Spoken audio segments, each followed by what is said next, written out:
8 years. That's how long we'd been married. 8 years of birthdays, vacations, lazy Sundays, and inside jokes.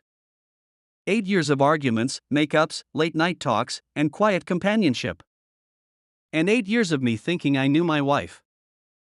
I won't lie. Lately, things had been off. You know how it starts, small things. She stopped laughing at my jokes, started dressing up a little too much for errands, and her phone was always face down. I told myself I was imagining it. Work stress, I reasoned.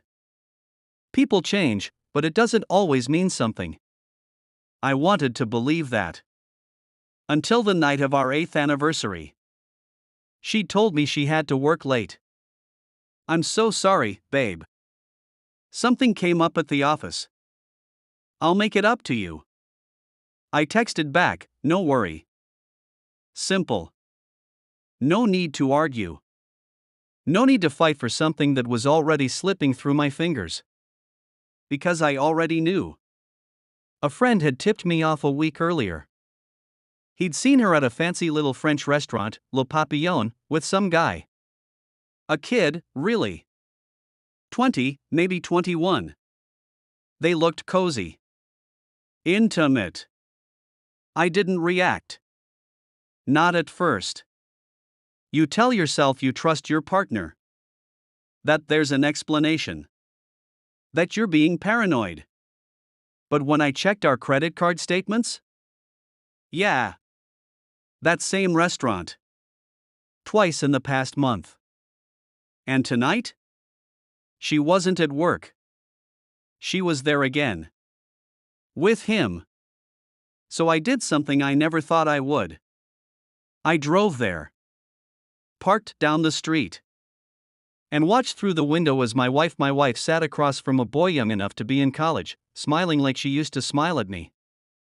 Twirling her hair, leaning in, touching his hand. Then, as if the universe had a sick sense of humor, my phone buzzed. Her, still stuck at work.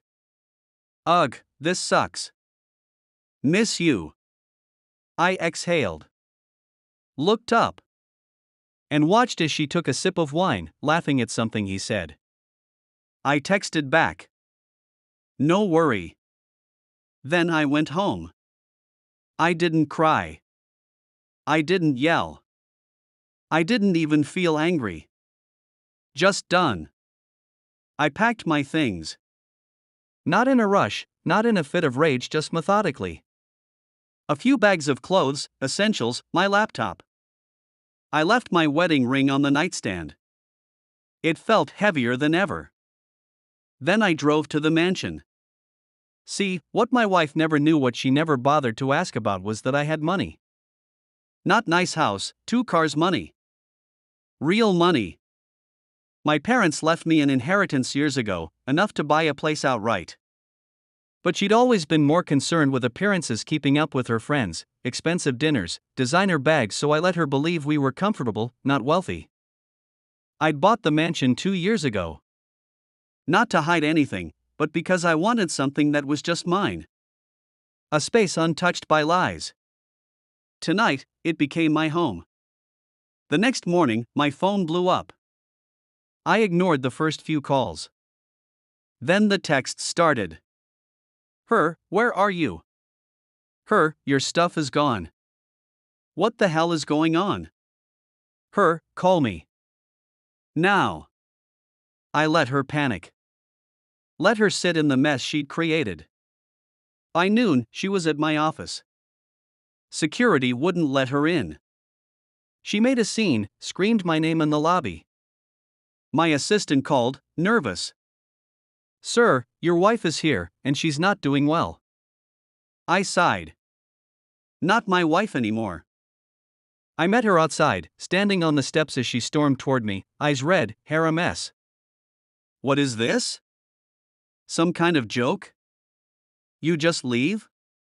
I tilted my head. Like you did last night? Her face fell. I chuckled, shaking my head. You know what's funny? If you just told me you were unhappy, we could have figured something out. But instead, you lied. Over and over. On our anniversary, no less. Tears welled in her eyes. It didn't mean anything. It was just. Don't. My voice was calm, steady. Don't insult me with excuses. She reached for my arm. Please. Come home. We can fix this. I exhaled, looking past her. I am home. That's when I saw the realization sink in. That whatever hold she thought she had on me was gone. The divorce was quick. She fought for the house, of course. The car. Even my dog. But the thing about liars? They don't think ahead.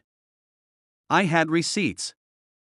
Her texts, her affair, her spending habits. The prenup she never read but signed without question. She walked away with nothing. Not even an alimony check. I won't lie, there were nights I missed her. Or maybe I just missed the version of her I thought was real. But every morning, when I woke up in my mansion, in a bed free of deception, I breathed a little easier. She once told me I was lucky to have her. That she could have married richer, smarter, better looking. Maybe she was right. Or maybe I was the lucky one after all.